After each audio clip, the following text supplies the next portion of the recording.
Hello my dearest friends, welcome back to my channel, Diana and the Book Hunt.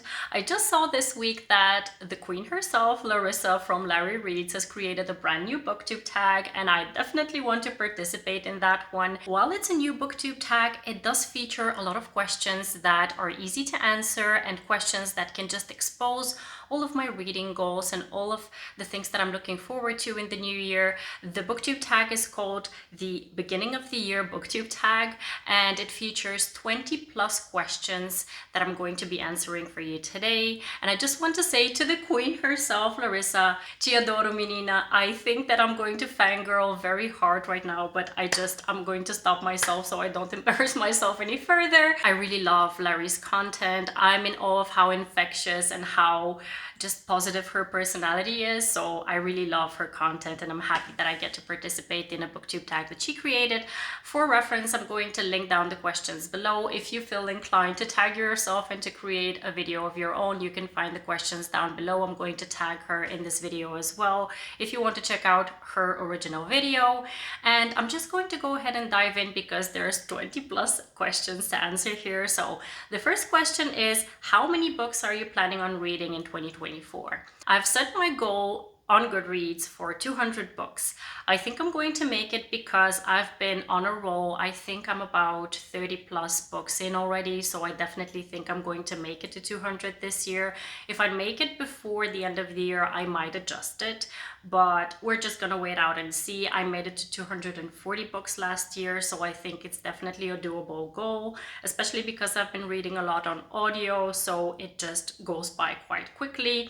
So 200 is a good number to start with, and we're gonna wait out and see if I can make it to more. Question number 2 is most anticipated releases of the new year. So I actually made a video on this that I'm going to link up in the cards if you want to check it out.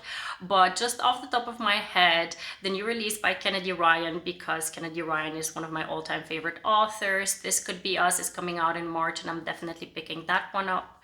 And then we also have in March a release by Abby Jimenez, who is also an all-time favorite author of mine now. It's called Just for the Summer. So that one I definitely want to pick up. This week, actually, the new release by Ali Hazelwood is coming out, which is called Bride. It's a paranormal romance, and I'm very intrigued by that one. And also, my favorite book of last year was Caught Up by Liz Stamford, and the 4th book within the Windy City series is coming out sometime in June, and I'm definitely picking that one up as well. It's called Play Along. So those are definitely releases I'm very much looking forward to. The next question was tough to think about. The question is, a book you own on your physical TBR that you probably won't ever read. So I typically tend to buy books that I've already read and have loved. But when I was at university, I really bought a lot of classics that I know I will never read. One of them I actually bought and I started to read. I think I got about 50 pages in and I knew I would never ever finish that book, and that is Moby Dick. I'm not sure if there is anyone who loves that book here that is going to hate me for this answer, but really that is a book I probably never will ever try to pick up. And actually, I have the physical copy somewhere here behind me. I don't know if I should just get rid of it because it's just sitting there collecting dust and it's never going to get picked up, and it probably can use a better home than mine. Anyway, that is probably a book I will never ever pick up. The next question is, what is a genre that you'd like to read more of in the new year? So there is this thing with me and historical fiction. I have kind of made myself believe that I hate that genre, that it's all centering on World War II drama and that it's nothing for me. But I've recently discovered that that may not be the case, especially if I gravitate towards historical fiction that does not center on World War II period. So I definitely want to try more historical fiction. And then the follow-up question to that one is, which book made me want to try out that genre? And that would be Divine Rivals. I just recently read the duology and I absolutely fell in love with it. I definitely want to explore more historical fiction, and also thinking about even Taylor Jenkins Reid's books like Malibu Rising, like Evelyn Hugo, like Daisy Jones and the Six, even though that's more recent history. Just books that are centering on maybe eras that are more interesting for me to pick up, maybe also the 20s, the 30s. I would like to read more books that center on different periods of times that may be fascinating to me, so I definitely want to read more historical fiction. A book that you're most likely to reread this year is the next question, and I have to say that I'm not very big on rereading. I really have to be in some kind of a slump to reread something. That I typically will pick up a favorite book of mine, so that will probably be maybe The Right Move, or I might pick up Real, or maybe a reread of yours truly. I don't know, something that is going to get me out of a slump is something that I might gravitate towards. I typically won't reread too much because there's just too many books on my TBR that are from like 5 years ago, and books that are new releases that I'll gravitate towards. So typically I won't reread anything this year. A book that you wanted to get to in 2023 but you didn't pick it up, so you're going to prioritize it in 2024. That for me is definitely Sea of Ruin by Pam Godwin. I actually purchased the audiobook for that one, so I definitely am going to pick it up sometime soon.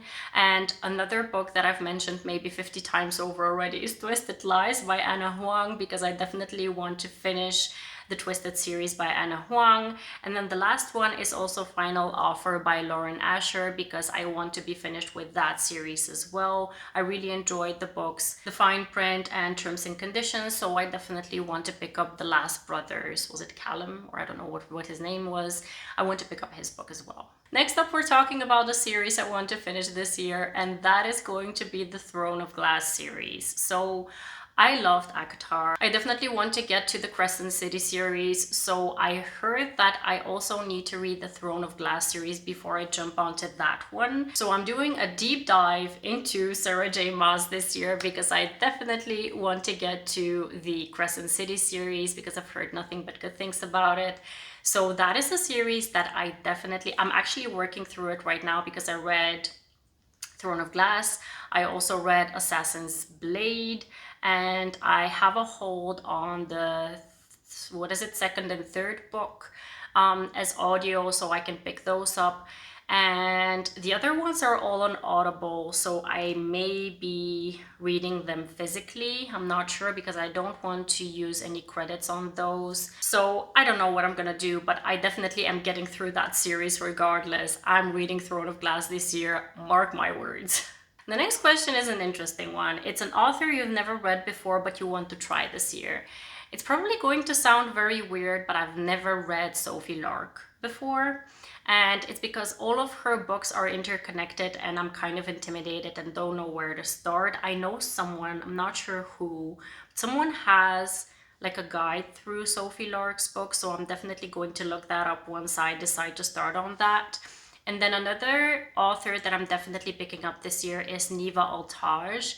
I've heard so many great things about the Mafia series by this author, and I know that Avery from Ava Romance Books has raved about a couple of the books, about the disability rep in them and also the romances within them, so I definitely want to try out that author as well. And then naturally, the next question is an author that I probably won't read anything of this year, and that would definitely be Tessa Bailey. Tessa Bailey is not for me. I've tried many books by this author.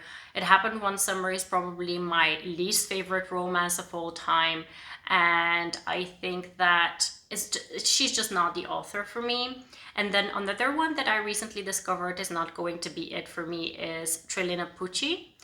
This author just writes romances that are just not for me. I don't like the style of this author, and I've also heard some not so good things about the author herself, so it just makes it easier for me not to feel guilty about not picking up this author anymore in the future, so those two are it for me. I don't know which number this question is, but the next one is a popular book that you want to read soon, and that is, I have two of those. One of them is not a romance, it's Yellow Face by R.F. Kuang.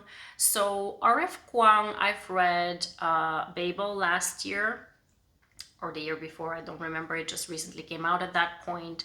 And I liked the writing style. The book was not what I expected it to be, but I've heard so many better things about Yellowface that I definitely want to get to that one soon. And then another one that recently got a lot of hype is Powerless by Laura Roberts. This is the first book within a series that is a romantasy series, I believe, and it has some kind of a competition, I think, within it. And I'm currently reading Serpent and the Wings of Night, and I'm exactly in that kind of a mood. I definitely think I'm going to be picking this book up very soon. So those are two popular books that I want to get to. And then the follow-up question is a non-popular book that I want to get to soon. I have two of those as well. The first one being Rival Radio by Catherine Nolan. I met Catherine Nolan at Reread Florence, and she gave me a list of her books that she thinks I'm going to like on the basis of, she asked me a couple of questions of what kind of books I like and what are my favorite books, etc. So she gave me recommendations based on the things that I told her about myself, and I want to pick up this one as my first read by this author. And then another one is Colliding with Fate by A.E. Valdez. So I read a book by A.E. Valdez a couple of months ago, and I was so impressed by it that I definitely want to explore the backlist of this author more. And because it's not a very popular author, I definitely want to see if I enjoy the other works by this author. I want to give more love to authors who are not as well discovered as everyone else is on BookTube. So I just want to give them the love that they deserve.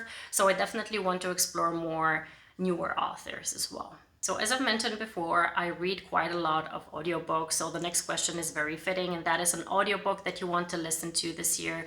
I definitely want to pick up The Good Girl by Nikki Sloan. I absolutely adore Nikki Sloan. She is the queen of spice for me, and The Good Girl is the latest release within her Nashville Neighborhood series. So I definitely want to read that. It's going to be a spicy good time, I suppose. And then another one that recently released, which is A Love Song for Ricky Wilde by Tia Williams. I loved 7 Days in June so much by this author that I'm just looking forward to the next book by this author, and I'm going to pick it up as soon as I can. I think the next question is made for me, because I'm the type of basic person that is going to buy a book off of its cover. The question is a book you want to read based on the cover, and I have so many of those, it's not even funny, but I've narrowed it down to 3.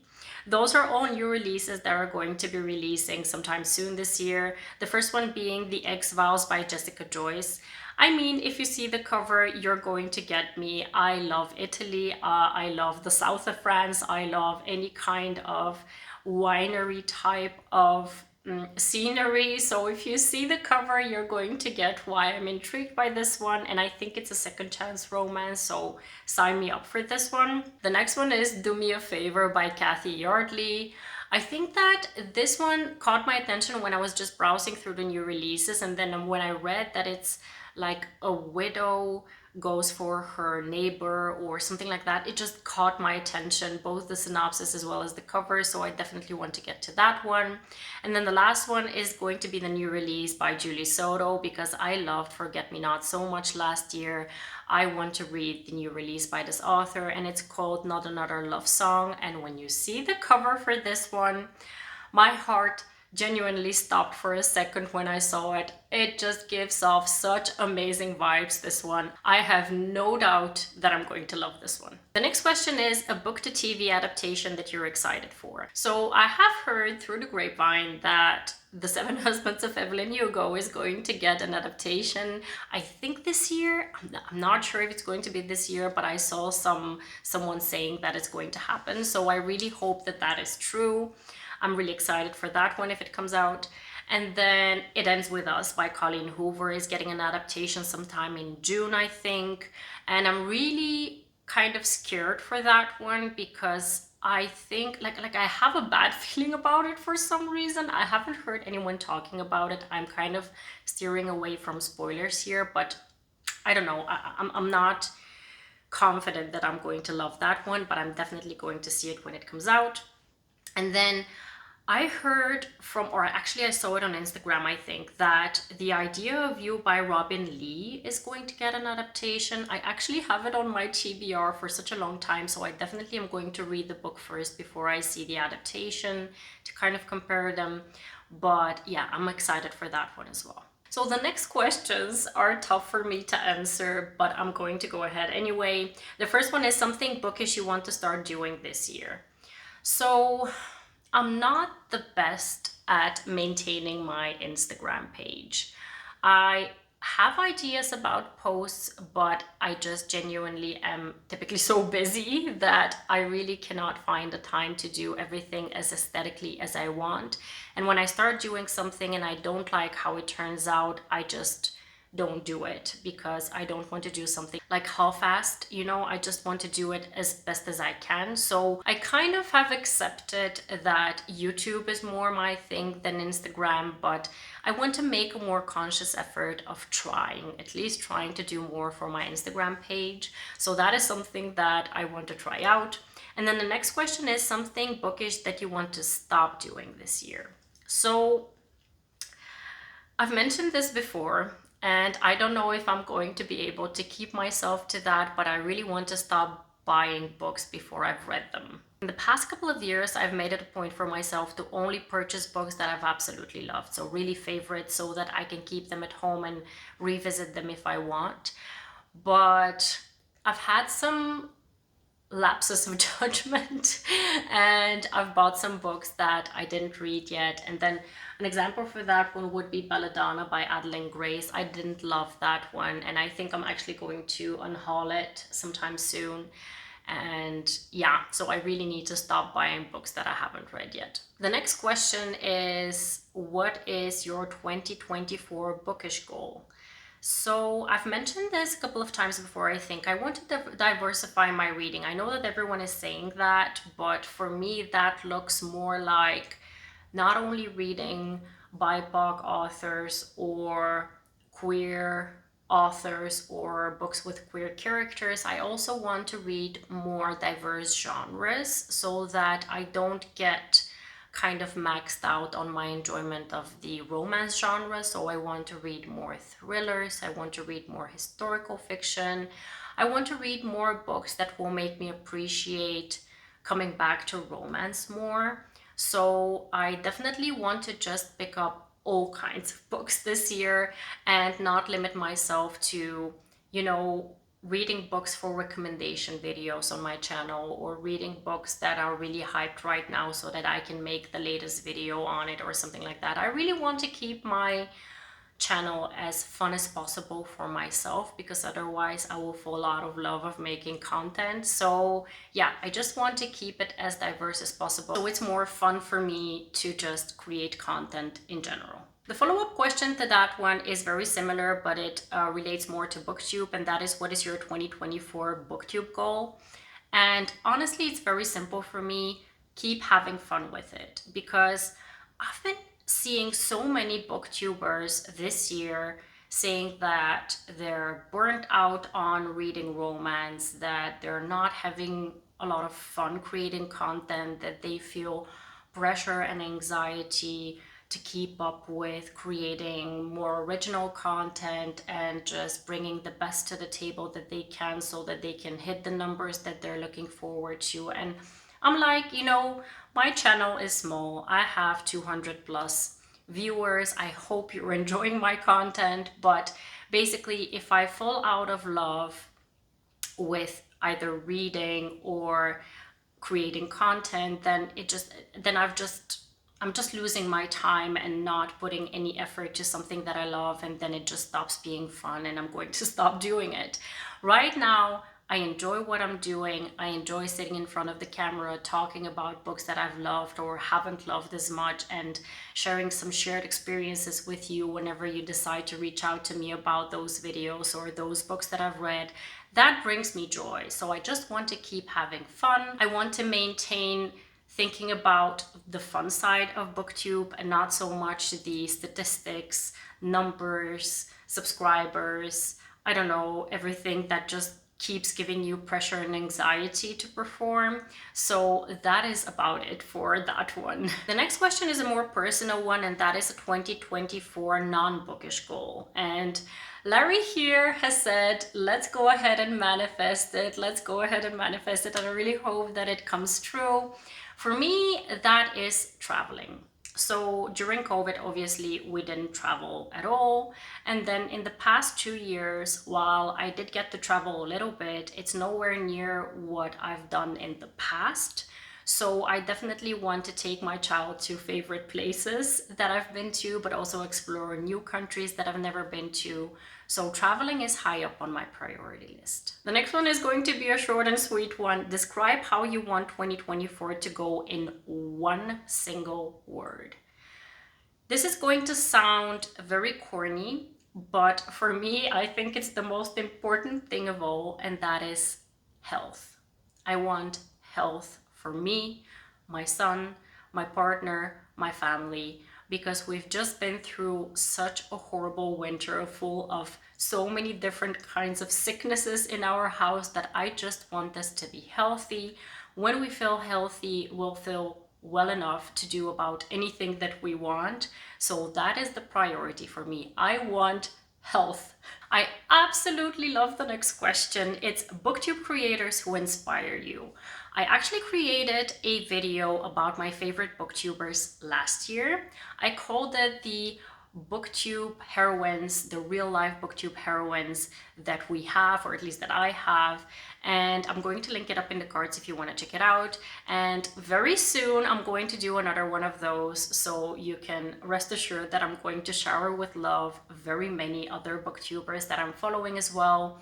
But ones that come to mind are ones that I'm just going to link up somewhere here. You can go ahead and check their channels out below in the description box, because I'm going to link their channels down below. And I just want to say that each and every one of these ladies have made me fall in love with so many different stories. They've recommended so many books that I've picked up.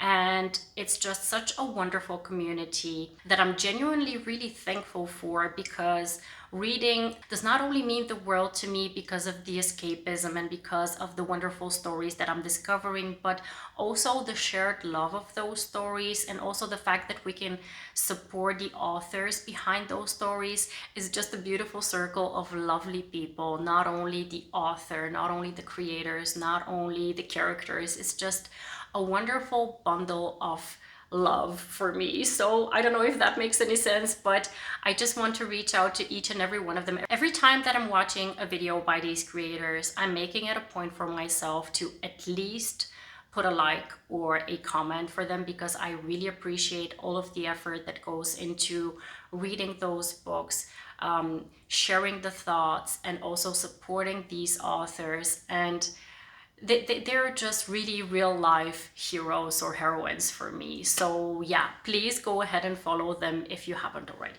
All right, we've come to the last question, which is something you want to say to anyone who wants to start a booktube account. Now, I have to say that I'm not the best person to ask that question, because I obviously have a very small channel, so I don't know if I'm doing anything right. But if I have to give someone advice about creating a bookish channel, whether it be Bookstagram or Booktube or Booktalk, is have fun with it. For me, it's just, if you love books, if you love sharing your love for books, that is enough to get in front of the camera and just say what you love about whatever you've read, and support your favorite authors and support the love for reading. Just make everyone that watches you fall in love with reading as much as you are, because just the genuine love for reading is what we're here for, right? So that is the best advice that I can give, even though it sounds maybe corny, but just have fun with it and talk with passion about the things that you enjoy. Or maybe one more thing, if you're going to make content, stick to the positive, because if you talk about positive things, you're, at least in my opinion, going to attract positive reactions. If you're talking about negative things, you'll most likely attract drama and negative comments and stuff like that, and that just brings about anxiety and all kinds of maybe self-image issues and stuff like that. So for me, keeping it positive, keeping it as genuine as possible is what the best advice is that I can give.